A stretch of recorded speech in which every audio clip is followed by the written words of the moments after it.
이 200개나 되는 많은 기업들 중에 뒤늦게 사이클을 반영하는 기업이 항상 있었던 거죠. 우리가 고를 수 있는 방법이 남아있다고 좀 말씀드리고 싶어요.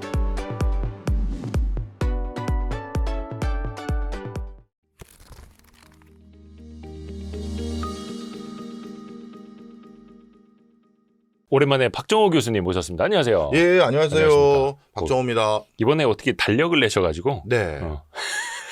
아이디어 끝내주죠. 요즘 인쇄소 하세요? 달력을 내셔가지고 이게 또 아니, 연말이 이게 다가오다 보니까 달력이자 책입니다. 네. 요즘 이제 투자는 모든 사람의 기본이 됐지 않습니까? 네네네. 월급만 가지고는 노년 대비가 안 되고 뭐 네. 집도 못 사고 그러니까요.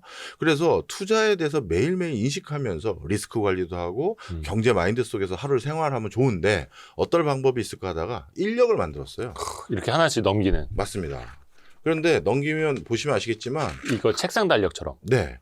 그날에 있었던 전 세계적으로 가장 중요한 경제적 이슈, 역사적으로 그런 걸 넣어놓거나 밑에는 오늘의 한마디라고 해서 투자와 관련된, 경제와 관련된 세계적인 오피니언 리더들, 투자자들, 노벨상 수상자들의 격언들을 다 정리해서 넣습니다. 네. 예를 들어서 3월 23일은요, 과감한 조치가 때로는 최고의 해답이다. 뭐 이런 식으로 조금씩 해도 뭔가 힌트를 얻을 수 있는 것들을 다 넣었고요.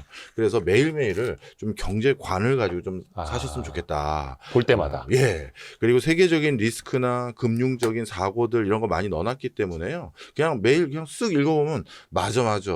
이때도 이랬었네. 지금 그러니까 우리가 이렇게 할 게 아니야. 뭐 이런 좀 타산지석으로 삼을 만한 거 많이 넣어놨습니다. 과거를 통해서도 현재를 알 수 있고 그렇죠. 이것도 이제 매일매일 가까이 사실은 경제는 이제 가까이 접해야 되는 거라. 네.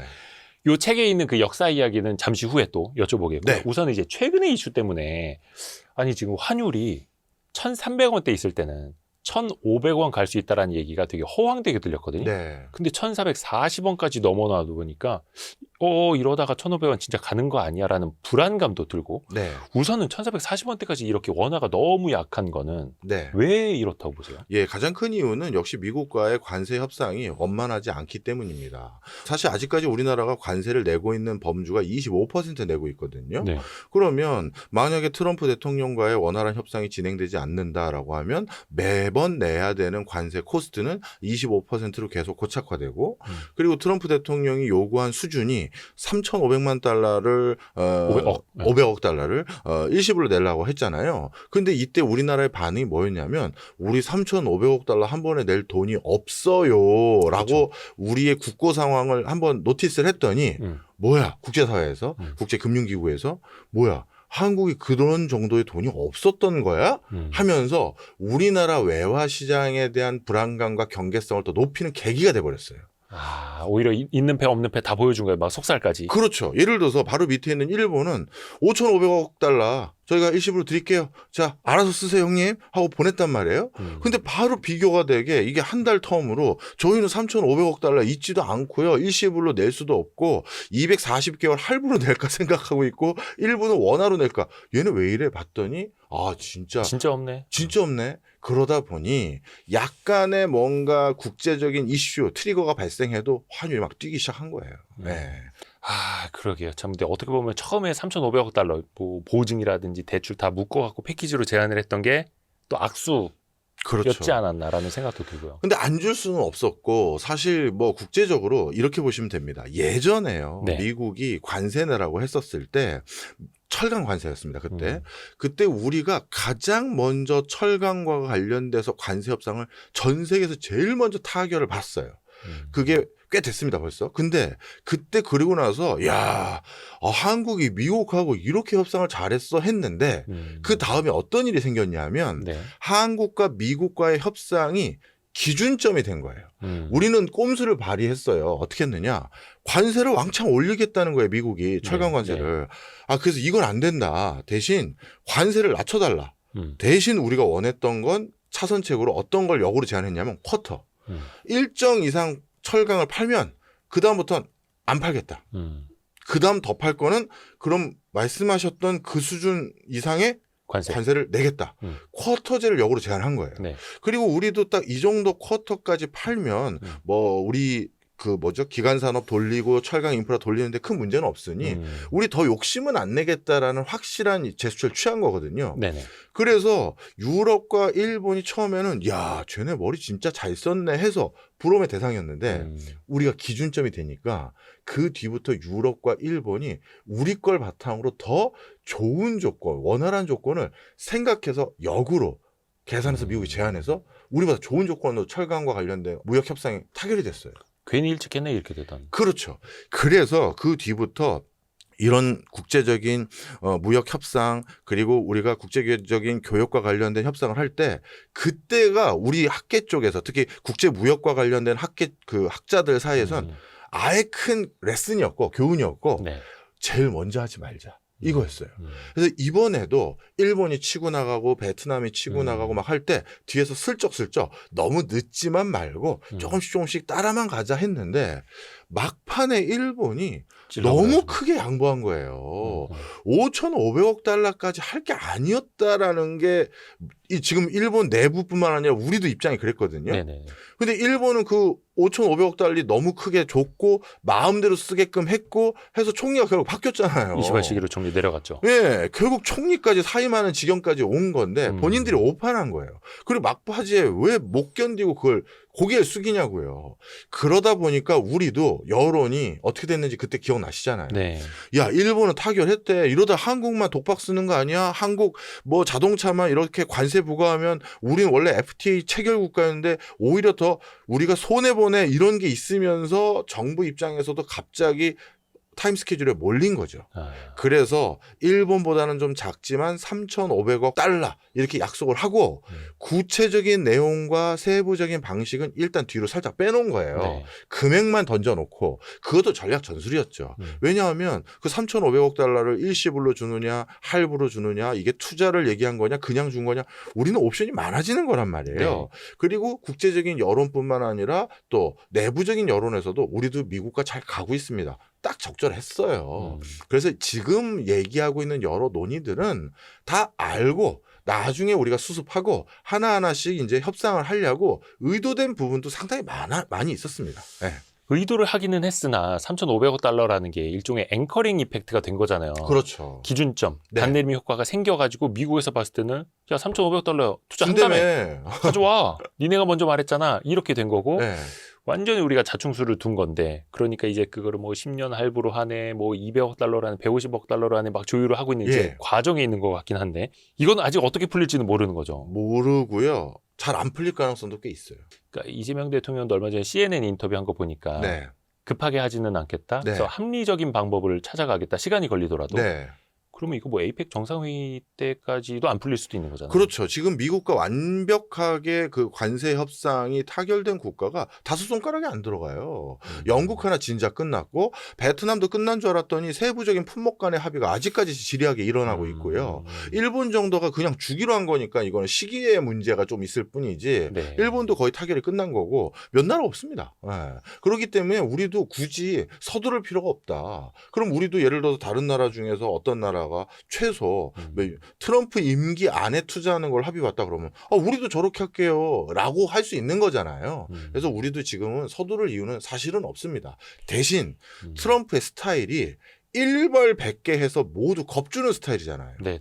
그런데 그 일벌 100개의 대상이 우리가 되는 것만 피하면 되거든요. 옛날 학교에서 선생님들이 말하는 시범 케이스. 네, 반장 나와 하면서 엉덩이 네가 열 때 대신 맞아 하면 옛날 얘기입니다. 옛날 얘기. 예. 그런데 그러면 그게 우리가 될까 봐 그게 걱정인 것이지 네. 다른 거는 먼저 서두르지 않는 게 저는 모르겠습니다. 공부만 한 제 입장에서는 학술적으로는 서두르지 않는 게 좋습니다. 서두를 필요 없다. 네.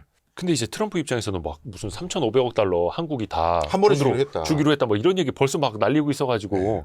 좀 황당하기는 한데 네. 또 거기 또 면을 또 세워줘야 한다 하더라고요. 그러니까 뭔가 승리 선언을 할 수 있는 전리품처럼 우리가 뭔가 보이게끔은 해줘야 되는데 그게 과연 지금 현실에서 되겠느냐 이러니까 막 답답한 거죠. 그래서 돈을 안 되면 우리가 다른 모양새 정치가잖아요. 이제 네네네. 트럼프도 그러면 뭐 명분 그다음에 위상 이런 걸 높여줘야 됩니다. 그래서 사실 이번 에이펙 행사에서 빨리 가시는 게 우리에겐 좋은 게 아니에요. 와가지고 네네네. 북한의 김정은도 다시 만날 수 만나고. 있으면 좋고 그다음에 와가지고 트럼프 대통령이 한국에 있는 쫙 조선소를 쫙 롱테이크로 쫙 걸어가는 모습을 보면 이건 미국인들도 보면 규모감이 놀랄 정도거든요. 그렇죠.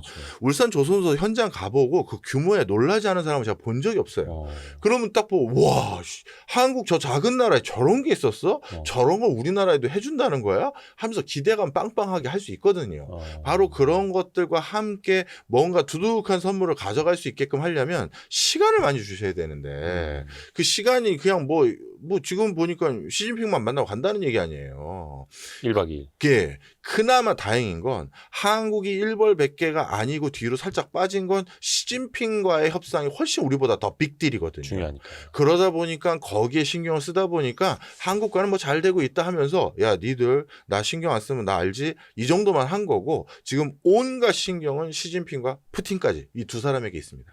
이게 불행인지 다행인지 모르겠습니다만 또 우리 입장에서 보면 자동차 관세율 뭐 25%고 일본은 15% 매겨진 사이에 상대적으로 불리할 수밖에 없고 그래서 빨리 풀기는 풀어야 되는데 당장 묘수는 안 나오고 근데 이러다가 계속 환율도 1,300원대에서 1,400원, 1,420원, 30원, 40원 쭉 간 거잖아요. 네. 이러다가 진짜 하는 사이에 1,500원 갈 수도 있다고 보세요? 아닙니다. 저는 1,500원까지는 못 간다고 생각하고요. 왜냐하면 아무리 금융시장이라고 하더라도 심리적인 저지선이라는 게 있고 그 지표를 바탕으로 프로그램 매매도 걸어놔요. 근데 1,500원을 딱 찍히는 순간 이 여러 기관 예를 FX 쪽이죠. 네.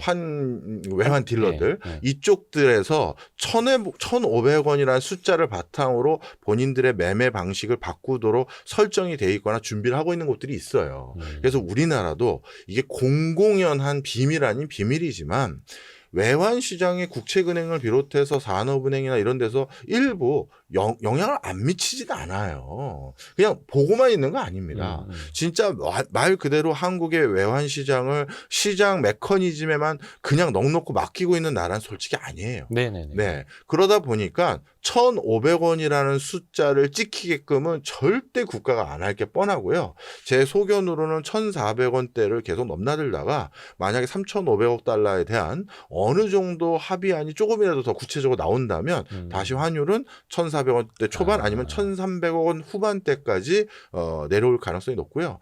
단 그 과정에서 제가 달력에서도 몇 번 써놨는데 네.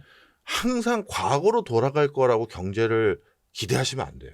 우리 다시 옛날에 그럼 교수님 환율이 1,100원, 1,200원 대는 언제쯤 오는 거예요? 저는 이제 그거는 쉽지 않은 세상이 됐다. 오히려 이제 1,400원 안팎이 뉴노멀이다. 아니면 저는 솔직히 1,300원 중반에 안착할지 1,300원 후반에 안착할지 요 정도로 보고 있고요. 1,400원에서 안착할 것 같지는 않습니다. 그러니까 실제로 한미 간의 무역 협상이 타결이 되면 네. 그동안에 선반영했던 네. 혹은 오버슈팅 하면서 이제 좀 우려했던 게 빠지면서 네. 다시 조금은 진정될 수 있다. 네. 근데 다만 그거는 1,400원대 중후반대. 네. 빨리 좀 그렇게 됐으면 좋겠네요. 근데 그 정도 되면 수입 물가의 지장은 좀 안 받고 네. 수출 기업들은 왠간히 좀 지원을 받을 수 있는 적정한 수준이라고 보시는 거예요? 다행히 지금은 유가가 안정됐기 때문에 우리 경제는 이 환율도 지금은 큰 부담이 안 되는 건 사실입니다. 지금 국제적으로 유가가 안정되고 유가가 솔직히 안정된 게 아니라 낮거든요. 낮게 만든 인위적인 이유들 중에 하나가 뭐냐 하면 네. 바로 러시아를 견제하기 위해서예요. 러시아는 군수물자를 비롯해서 군비 모두가 에너지 팔아서 그렇죠. 조달하는 국가인데 그 에너지 가격을 도저히 이게 장사도 이거 미치고 장사하기 직전이네 이런 수준으로 가격을 박하게 만들어 버려야 러시아도 적극적으로 전쟁을 더 수행하고 전쟁에 대해서 원활하게 진행하지 못하게 되거든요. 그러다 보니까 미국을 중심으로 해서 여러 국가들이 지금 에너지 가격을 조금 낮춰놓는 선에서 지금 유도를 하고 있는 상황이에요. 그런 어떤 지정학적인 이슈들 뭐 이거 말고도 경제적인 맥락도 몇 개 있습니다만 그런 이슈들로 인해서 유가가 안정되다 보니 환율이 높은 수준에 있음에도 불구하고 우리나라의 전반적인 물가 상승 압박은 조금 덜하고 대신 그동안 관세 부과에서 한국 경제의 가격 경쟁력을 많이 훼손할 수 있는 요소가 일부 생겼잖아요. 자동차도 네, 그렇고 네. 여러 가지. 그런데 원화 가치가 떨어졌잖아요. 그래서 일부 지금 그걸 상쇄하고 있는 상황까지 있기 때문에 지금 1,400원대가 됐는데 왜 이렇게 환율 이 얘기가 옛날보다 덜해졌지? 크게 걱정을 덜하지 하는 이유가 에너지 그런 맥락이 같이 있습니다. 근데 여기서 또 이제 국제유가 확 튀어버리면 또 좀 위험하기는 한데 이러면 위험하죠. 그래서 어떻게 보면 이제 미국이 국제유가를 이제 눌러놓고 있는 뭐 표현이 좀 어떻게 들리실지 모르겠습니다. 그게 차라리 지금 다행인 다행이죠. 상황이고. 불행 중 다행. 네. 그거 아니면 또 큰일 나는 거고. 네.